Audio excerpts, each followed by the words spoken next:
Hi guys, it's Dom from Soundsphere Magazine and Gimme a whole year here. Just had a wonderful chat with NWA's Thom Latimer about his past in TNA and some WWE stuff. Some really honest and open reflections here from Thom, and I thank him so much for that. Thank you to NWA for allowing us to do this. It was probably one of my favourite chats I've ever done, probably one of the deepest wrestling themed chats I've ever done. We also talked a little bit about music as well. But yeah, it was an absolute pleasure. So thank you so much for watching this, guys. Thank you for supporting the channel, for supporting what we do, and we'll see you soon.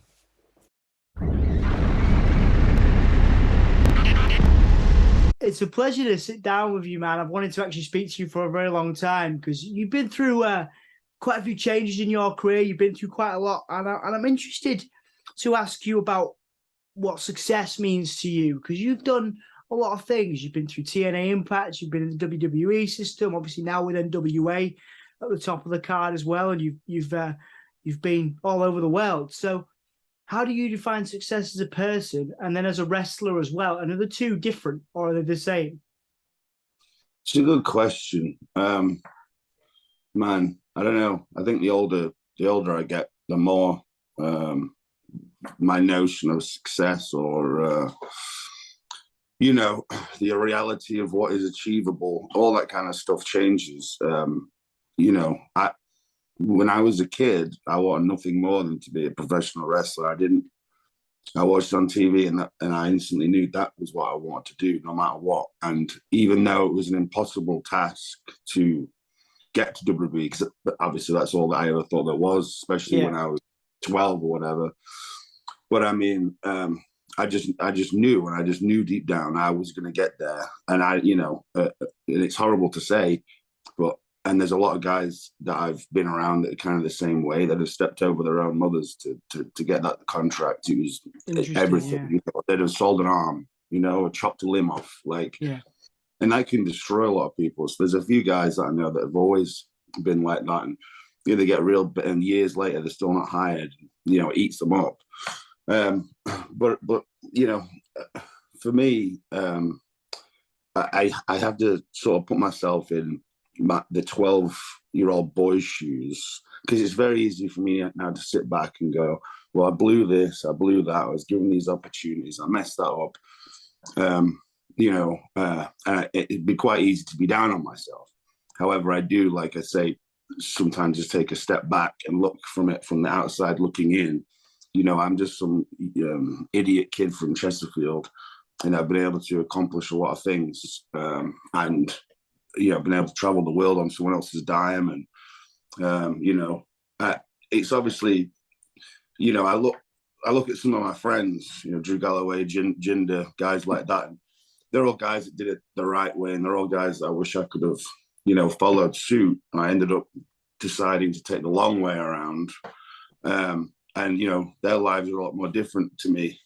By the end of their careers, even if their bodies are really hurting and they're beaten up, they've accomplished a lot more. There's a lot of money in the bank. The houses are paid off.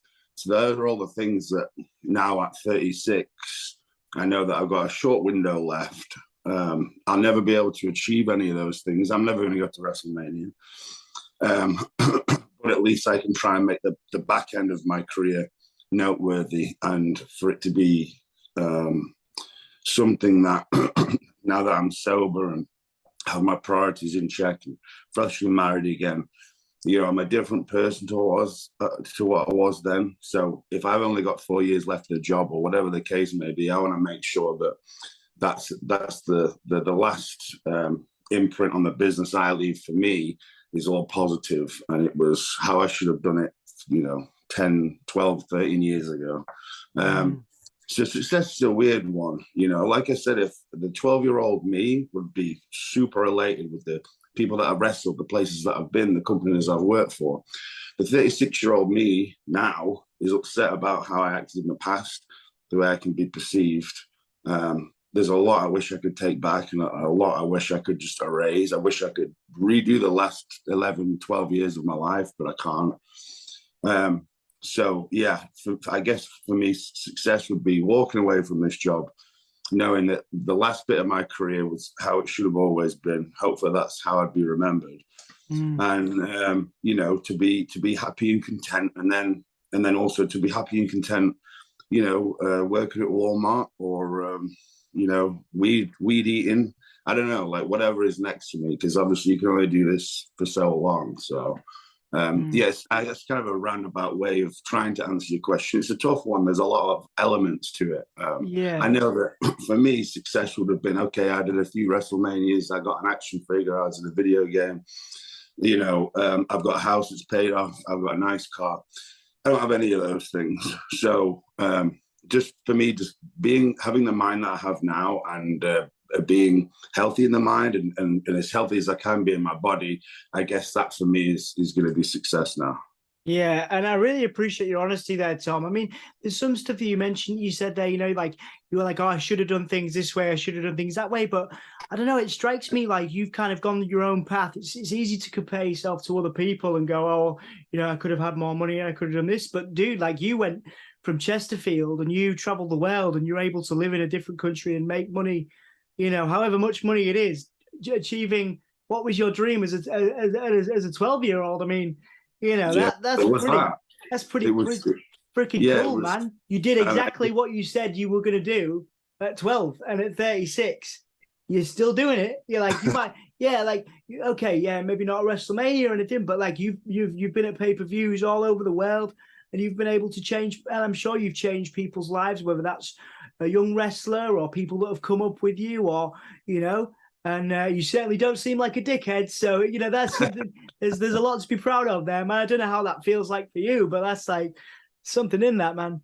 No, I do. I appreciate that. And I remember when I was a kid, I would have dreams of, I would literally have these dreams of what it was going to be like stepping off the plane and landing on American soil. Because again, even just being able to live in America was so alien and such a thing that I mean, I grew up obviously, as we all probably did, on, you know, Simpsons and wrestling, and everything was Americans, you know. So I that's where I feel like I should have been American. I should have been born in America. Yeah, well, Chesterfield's all right, yeah. Yeah, Chesterfield's okay.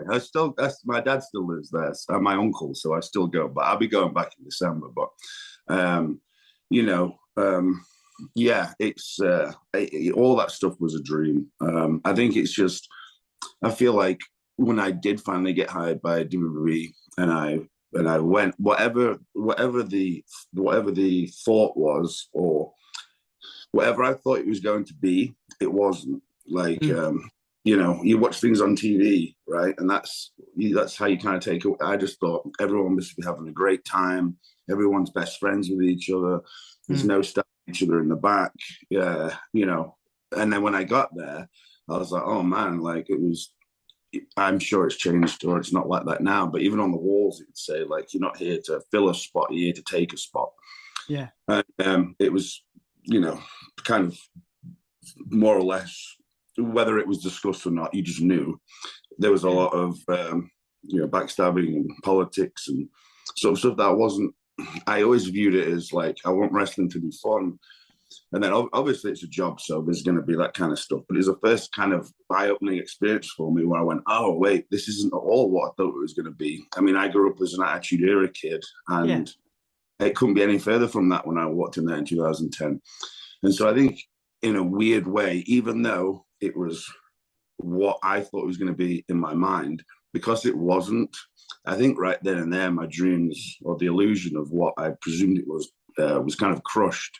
Yeah. And so I don't know, like I felt like once I finally got there, it's kind of like a downward spiral from there, really. It's just a weird sort of way to try and express it. I just, whatever it was that I'd worked all these years trying to get hired by this company, when I finally got there, it wasn't what I thought it was going to be. So I think I struggled with that, and you know, just drink and you know, misbehave. Yeah, but like I say, it sounds like it wasn't really your vibe. Like you got there, you did it, you experienced it, but it didn't sort of gel with you, the kind of culture, you know. Whereas you're in NWA now, and you know, it looks like, again, I mean, I'm a fan, you know, I am aware. I do not understand what it's like in terms of company culture, either WWE or NWA, but it sounds like you've found a place where you're more comfortable now, where, I mean, you've obviously got friends around you. I know you've talked about Nick and other people that you call friends, would you say you are, I don't want to say happier, but would you say you're more content with NWA and you're in a better environment? Because WWE, from what you've said, maybe it just didn't gel with you. Maybe it just wasn't your vibe, and maybe there's something in that, like it just wasn't for you, and that's okay. You know what I mean? Mm-hmm. I think that now, and like I said, it's too late now, but 36-year-old me knows who I am, Yeah. what I'm about. It knows to be responsible and, to be a professional. And there are other things that at 24 I didn't have. So I think even if it was WWE, NWA, anywhere else, 36-year-old me understands, do's and don'ts and how to, if the game needs to be played, how to play the game. Yeah. And so I think if I could put myself now, back then, it would be a completely different situation. Plus, I'd have at the time, because I didn't at the time, I didn't realize what an opportunity I was given. I just had the ball and I threw it away, and I've done that a few times. So I think that no matter what, if I had the brain that I have now, no matter where I was, I think I would be successful. But unfortunately, back then, and even into TNA, I still hadn't grown up. In fact, I think I was reverting even more. But back to the NWA, the locker room is definitely by far one of my favorites. Everyone's a professional there. There's no egos. And then everyone is, we're all together as a team. And a lot of the guys that I'm in the locker room with, I've spent, since I moved to America, I've known these guys since I stepped off the plane. So it's a very comfortable environment for me anyway. And, anything that can be like a family, I'm all about. And Billy takes great care of me, great care of Kaylee. So we've got no complaints in that department. It is definitely the best locker room I've ever been in. And if you speak to anyone, I know that most people, when they work for a company, they'll say, "Oh, this is the best locker room." But generally, everyone would say the same thing.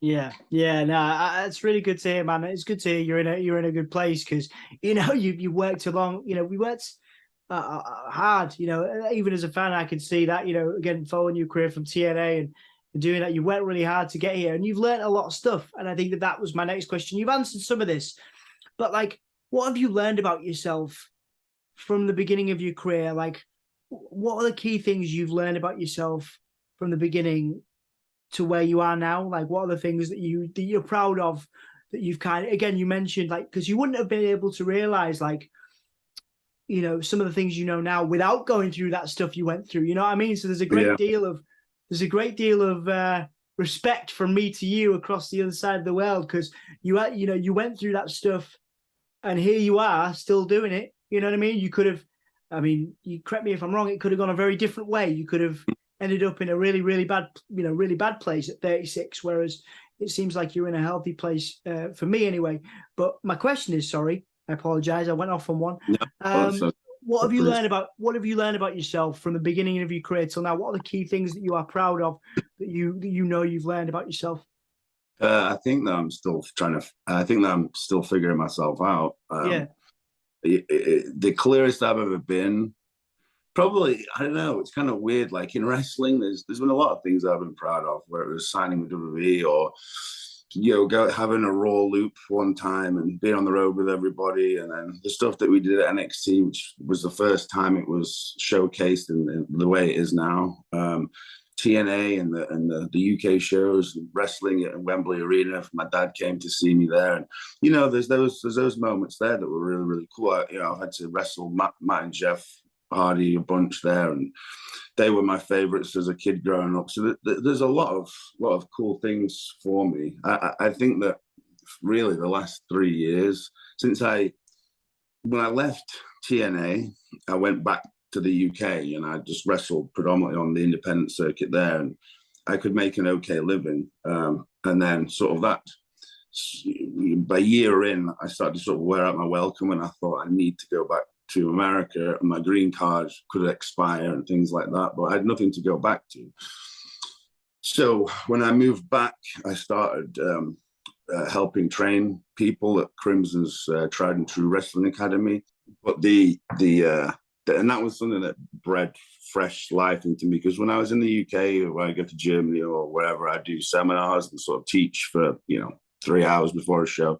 And I just found there's something really fulfilling with training people and seeing them grow. And because I know that I've got a short span, and like I said, there's going to be a lot of things that I'll never be able to do, but there's no reason why the things that I've learned and the knowledge that I've picked up and the people that have imprinted on me, I can't do that to people that are coming up in the job. And then, by sort of, what's the word I'm still searching for, but by like in a weird way, if they make it, so do I, kind of, because I help them, be able to get to that point.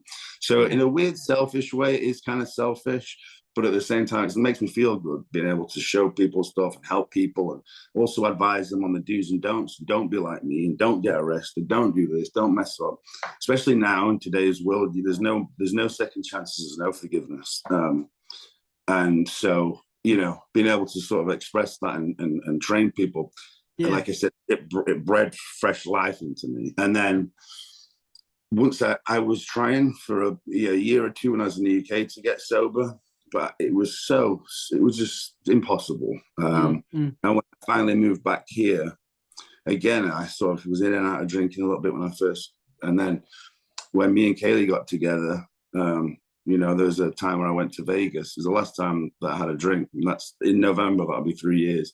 And again, I fell out with a close friend of mine that he'd come to Vegas to visit, and I showed up as a surprise, and then it all went horribly, horribly wrong. And luckily it was, there's a million things in my life that should have been the point that I quit and I stopped drinking, and all the arrests and all the bad publicity and all the other stuff, getting kicked out of Japan.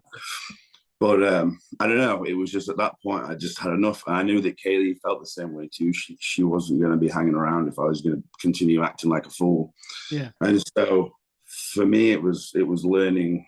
It was trying to fit. I know, like I said, I'm still figuring out who I am.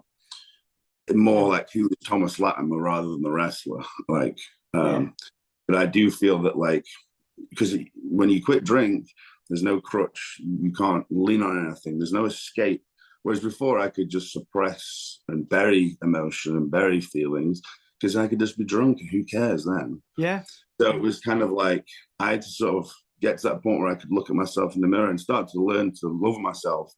Because I guess I'd fallen out of love a long time ago with me. So I feel like, I know I keep going around about with the answer, but take your time, man. Take your time. It's all good. I feel like the longer I go, the more I'm figuring out who I am. Whether or not I'll figure it out, I don't know. But at least I can look at myself in the mirror now, and I can be. And I'm proud of myself for the first time. Yeah, man. Yeah. So, I don't know, because the wrestling is what it is. That I don't want to be defined by it. It is all I've ever done. It's all I've ever really loved, even if it is a love-hate. Yeah. But I feel like me getting sober and then being able to, and then realizing, wow, life is so much easier when you're not drunk, when people, when you can just show them love and affection and be normal. And I had to learn how to live again, because everything involved drink. So when you take that out, I have to learn, how do I go to the cinema and not be drunk? How do I go to a theme park and not get drunk? So there was a lot to sort of unpack. But I feel like the longer that I've gone away from that terrible person, because that terrible person could cheat on his girlfriends or his wives, say horrible things, and I don't know. And then because I felt bad about it, I just keep the cycle going. So I feel like now I've got sober. It's just, I just realized how easy life is and how easy relationships are. Like, I wish I'd never picked up a drink, I mean, it's quite a British thing, isn't it? I mean, my parents are kind of heavy drinkers. Everyone's a heavy drinker. It's the culture, man. It's the culture. Not that that's an excuse, but it kind of was for a long time. So, I think, like I said, just getting away from that and and just realizing what life is like without it is as daunting and as scary as it was at first. It was the best thing that I ever did, because I hate myself a lot less now. Yeah, dude, that's a beautiful. Hey, thank you for sharing that with me, man. I think that's a beautiful thing to be able to say, Tom. You know, I mean, like, that's pretty badass, dude. Like, to be able to say you like yourself in that way, confidently as well, because you said it pretty confidently, and that's nice, man. I don't know Yeah, how is it to say it, like, to a, does it feel good to say it? Because that you know, it sounds good to me on the outside of it, you know. I think we're both English, aren't we? So we're quite Yes. reserved when it comes to talking about it. Like, I Yeah. almost feel like if it helps other people or other people can see, then it's good. But you know what we're like. We don't like to talk about these things. Yeah. I also hate any, and sometimes I've seen it before. People will use that or say stuff to make them sound really good or look at me, and that's not me. So yeah, for sure. It's not something that I really want to like shout from the rooftops, because I feel maybe when I've done 10, 15 years, 20 years sober, then I can get on my high horse and say, hey, everybody, this is the way to be. But Yeah. I know, and I have to be careful. I've had no major deaths in the family. Nothing major's happened. So it's like I always have to be careful, because, like I said, the last 3 years have been fairly easy, but I've not really had to be super tested. Yeah. So Okay. I just have to make sure that my guard's up, and it's very much an afterthought now, ever drinking, but still, like, let's just say if I God forbid lost my mother or something, how would I deal with that? So that I know is those are going to be challenges down the road. So like I said, I'm proud. And I want other people to know that it can be done, because I didn't ever think it would be feasible. I never ever thought I'd be able to get sober, never. So, like I said, if this helps, then I'm all for it. And yes, I am proud, but it's just something that I don't. If I do a I get it. podcast, unless Yeah. it gets brought up, I'm not going to bring it up. Yeah. I get that, man. I get that, and I do. I wish you the best of luck with it, man, because it's hard. Like, I know that moves me on to my next question, because one of the things I do as part of my day job is work with young people with differences, disabilities. I myself have cerebral palsy. I work with people who have like some addiction issues and things like that. And they'll look at someone like you on YouTube, on TV, with your millions of, obviously, people can watch your content everywhere. They can see your matches, from the last 10 years everywhere. And they'll look at Thom Latimer and they'll go, well, I'm never going to get there. I'm never going to do that. They struggle for that motivation. And I wonder what your message is as someone that's kind of been through some of that stuff that you've obviously talked about. What's your message to anybody that's looking at you and pedestaling you and kind of, saying, I can never be where Thom is. I can never get to that level of success. I think I harp back onto what we talked about earlier. Me getting hired by WWE and getting to America was like me deciding that I was going to be involved in NASA and walk on the moon. Impossible. Yeah. But I don't know why. I just never gave up. And I think that as long as you don't give up, and as long as you continue to push forward, there's a saying, isn't there? You throw enough shit at the wall, some of it totally does. When I was, and this is just an analogy for it, but when I was trying out for WWE, I tried out from the age of, I was 18 or 19, I can't remember, but it was like 2005 to 2010. And in that time, I'd seen Drew, Sheamus, Wade, all these other guys get hired. And I had to try two tryouts every year for those 5 years, and I was never picked up until the last one. And I did quit for a year. I thought, man, they just don't like me. I'm never going to get hired. But I just didn't give up. And I think that as long as you don't give up, anything is possible. It's the same with me and quitting drinking. I didn't think that was possible, but it is. And I think if you just persevere and push through, and if you've got the right mentality, you just don't give up. And you don't want to hurt people along the way. Like, there's a good way to do things and a bad way to do things. But I feel like as long as you don't give up, if that's what you want, you have to go for it. Anyone that puts their dreams on the back burner is going to have a miserable existence and always regret. There's no point regretting. Just knock on that. You got to keep knocking on the door. Eventually, someone will open it. Yeah, man, absolutely. And before we go on to some promo questions for NWA 74, and I also want to ask you about music and things like that. One of the questions I get asked by by the young people I work with most is, they might be creative, they might be a musician, they might be, they might want to be a wrestler, they might want to, they might be a really creative person, they might, have this fantastic skill, but sometimes they struggle to get out of bed in the morning, right? They just can't get out of bed. So I wanted to ask you, what is it that, obviously, you mentioned, obviously you've got family and stuff around, whether that's across this side or there now, but what is it, people, places, music, anything like that, that on your worst days, on the days where you do struggle, that gets you up, keeps you motivated in that way? That's a good question. I hope that I hope Kaylee was asked that question too, because Kaylee, suffers from Bipolar, mental health stuff, and I mean, pretty much it's kind of the norm now. Everyone, or at least maybe it's just because there's an open forum to discuss it now, whereas before it wasn't. I think there's a lot more people out there that struggle than probably everybody.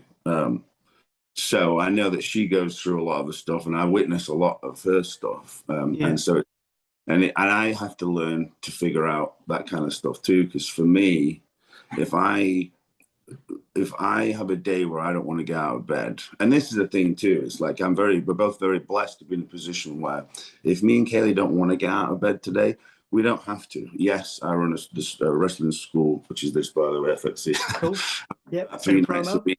Yeah, I good. run that 3 nights a week in Nashville, and then we have wrestling bookings in the NWA.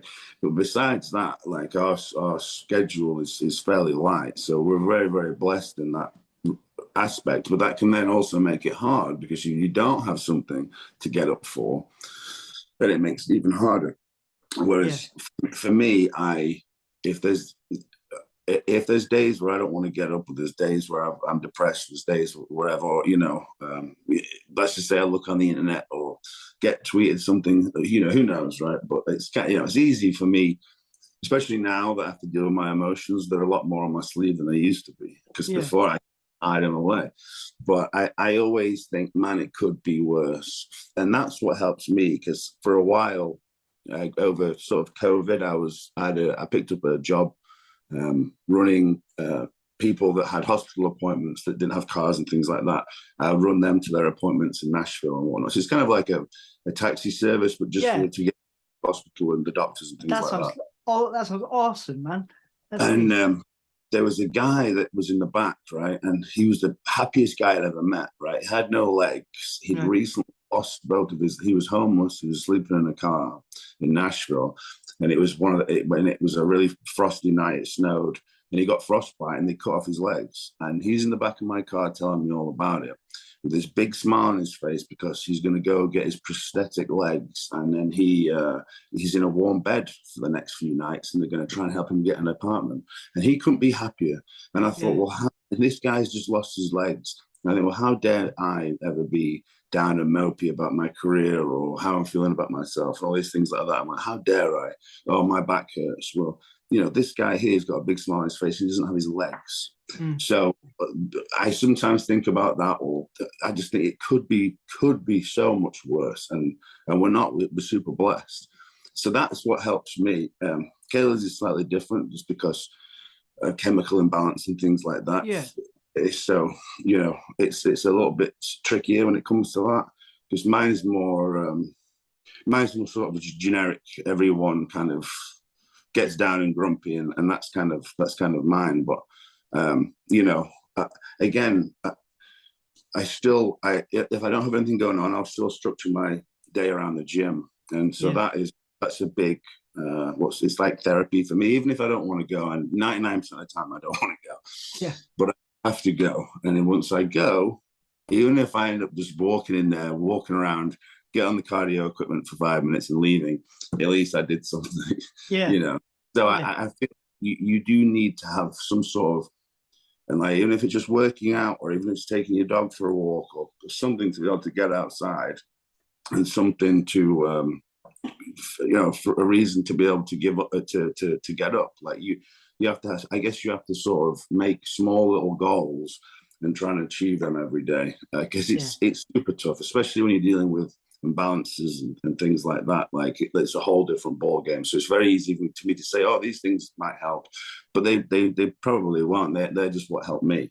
Yeah. But I definitely think, like, and always have something to look forward to, because that was one thing, especially when I was a kid, I used to get down if I didn't have anything good to look forward to. Like if you're a kid that likes games, save up, and buy the game or something that you can get in 2 weeks. So you've got something to look forward to. I don't know. It's like sometimes just the small little things that help you along the way. Yeah, absolutely, man. And thank you so much again for your reflections and sort of reflecting in that way, because it's not always easy to talk about this stuff. So thank you so much for doing that. No, of course. Yeah, a couple of quick fire, more chilled questions. I know there's been some quite deep ones there. And again, thanks for all that response wise, dude. But a couple of quick fire questions, because I listened to an interview where you talked about your love of music and particularly heavy metal and stuff like that. So I wanted to ask you, quick fire, favorite band, favorite live band, and most like the gig that you want to go to that you haven't been to yet. Oh damn. I'm trying to think now. It changes a lot. No pressure. Yeah, you could. Like if you looked at my Spotify list, I don't even know what half the bands are called. I just, I just booked me and Kaylee, even though she doesn't really like it. She'll still sort of appease me and go with me. But I just booked tickets for an October show in Nashville that's headlined by Lorna Shore. Nice. So yeah. I'm excited about that. I can't think who else they're with. But me and Kaylee we're supposed to be going to the Blue Rock Festival on the 8th of September. One of my friends, he's one of the, I think he's the bass. I think he's gonna kill me for saying it, but I think he's the bassist for All That Remains. Me and Kaylee just Mexican with him and his girlfriend a couple of days ago, and so he's playing there. So I'm hoping that he can hook us up with some. Yeah, cool, man. Guess that'd be a nice little saving. But we're planning on going to that. We went last year. It was just after COVID or whatnot, so it was pretty cool just to spend a few days out in the field camping and listening to bands and things. Yeah. So I'm trying to think what else. Is there a gig that you kind of that you've been to that like you'll always remember, like a defining gig for you? Maybe Deftones when I was a kid. It was the first time that I crowd surfed. Nice. Oh God, I love Deftones, man. Such a big Deftones. Yeah. So I saw CKY a lot when I was a kid. And what's funny as well is Matt, like I said, is the bass player for All That Remains. He was in CKY way back. So he's a few years older than me, maybe 3. But when I was a kid, like 17, 18, going to the CKY concerts, he was playing with them. You know what I mean? It's mad to think he's only a few years older than me, yet he, as a child, in my eyes, and he was on stage playing with CKY. It's wild, it's funny. It's like, it's the same with like, I have the same sort of thing with Chris Masters. I love Chris to death. He's great. He's great in the ring, great out the ring. Like, I love him. But it was so weird because even when I was a kid, like, I'm a kid, right, 16, 17 or whatever, and I'm watching him at WrestleMania, and thinking that he's a 40-year-old grown man. Like, Chris is only a few years older than me, and I just it blows my mind. I think how, it added a couple of years to me, but still, like, at that age, same as Rene Dupree too. Like, Rene's like a year or something older than me, right. And it's like these guys were like 19, 20, 21 at WrestleMania and Raw and SmackDown. Like, I'd only just sort of given up playing with my action figures at that time. Like, it blows my mind, But yeah, no. Back to that, Deftones, and then I like Angel Maker. Angel Maker I took Kaylee to see them, and that was good. I don't get to as many as I'd like Yeah, yeah. So, but I mean, hopefully we get to go to this festival in like 2 weeks, and then I've got those tickets booked for October, so that'll do for me. Nashville's kind of a funny place. There is a bit of rock going on, but there's not as much as you think. Yeah, I'd always, yeah, he's one of those things. I'd always think there was loads, but yeah, maybe, yeah. Yeah, no, Yeah. there isn't. There's one or two venues that kind of do that kind of stuff, but I'm sort of funny when it comes to metal too. Um, I like a specific style and genre, So Yeah, yeah. No, I grew up on like the new metal scene and Deftones and all that sort of yeah, stuff. So that's kind of where, like that's like where my heart is. But yeah, like my music taste has flourished from there.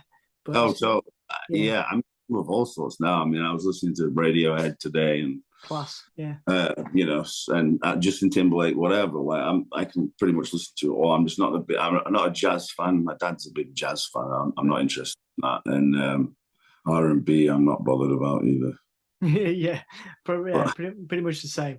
I think. yeah, bit of rap, all right. Yeah, yeah. There's some pretty good stuff out there. There's a great project actually by Chino, because Chino Moreno from Deftones is obviously a great artist, in his own right. But he has this band called Crosses, which is like electronic rock and like a bit more kind of shoegaze and stuff. It's really cool. I speak to a lot of people that love Deftones, you see, but they don't know about Crosses. But fantastic. If you get a chance to listen to them, man.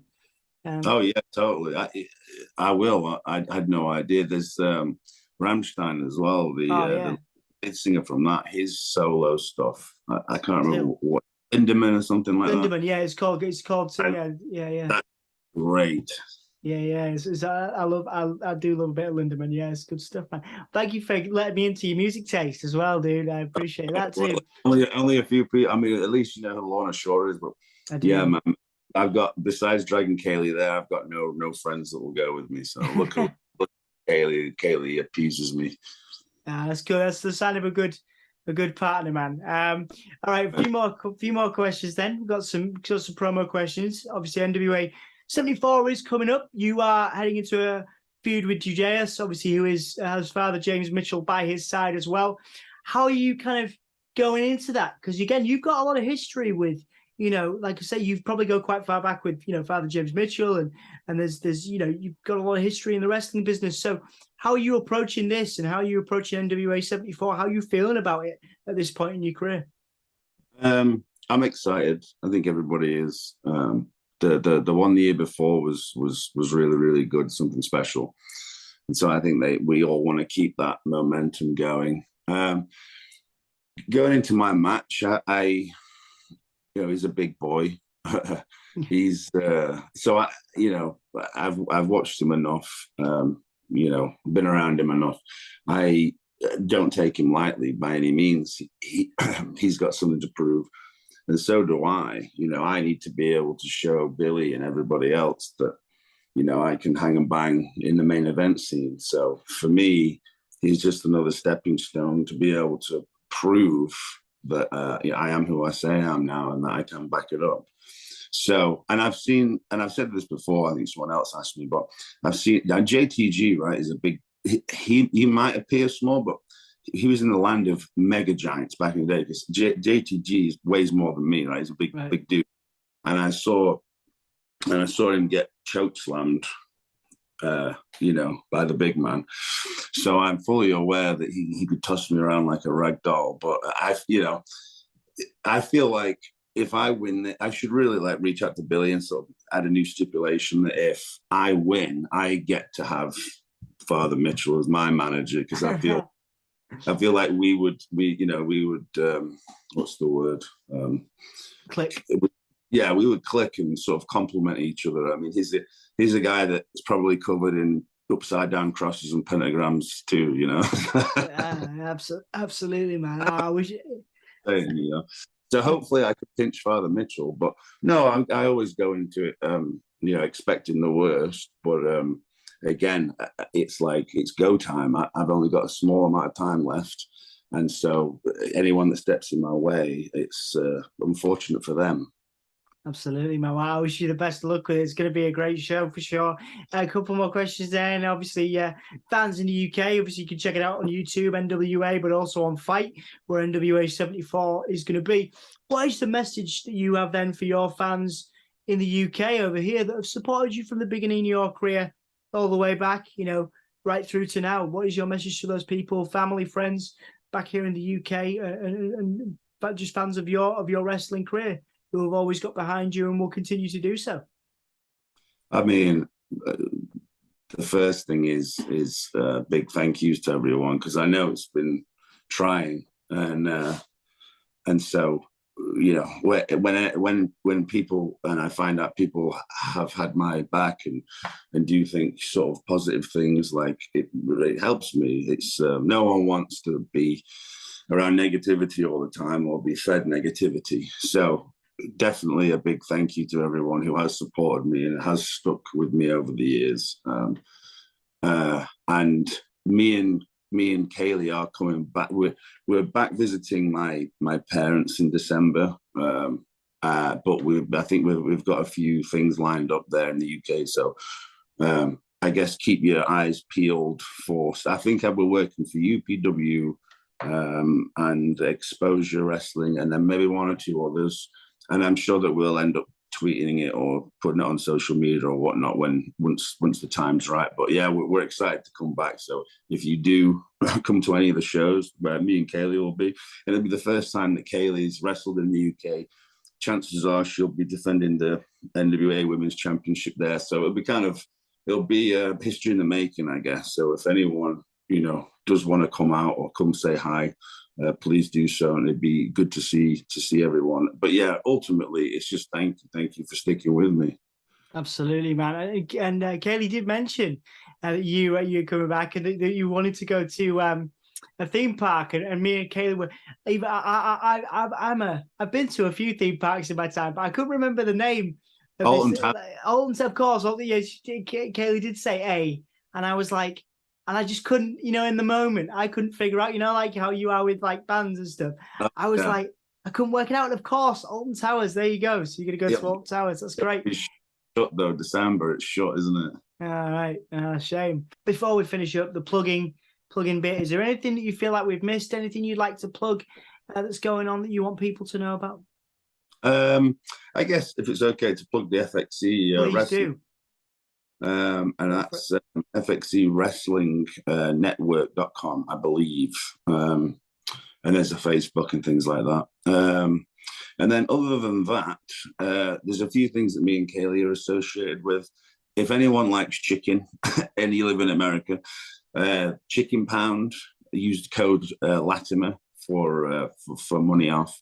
They're a great company that they send me and Kaylee a lot of cooked chicken ready to go. And for a guy that's a qualified chef but never cooked once since I got the qualification, it's fantastic because all I need to do is microwave it. Nice. And then there's a supplement company too that I'm associated with for your protein powders and your pre-workouts and your multivitamins and things like that. That's Rival Nutrition.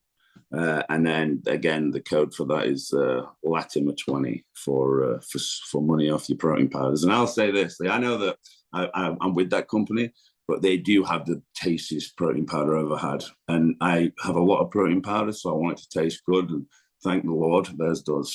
There you go. Other than that, that's about it. They're the two mainstays in my life when it comes to being looked after in that way. And they do a great job at, making sure that I've got as much protein as I need.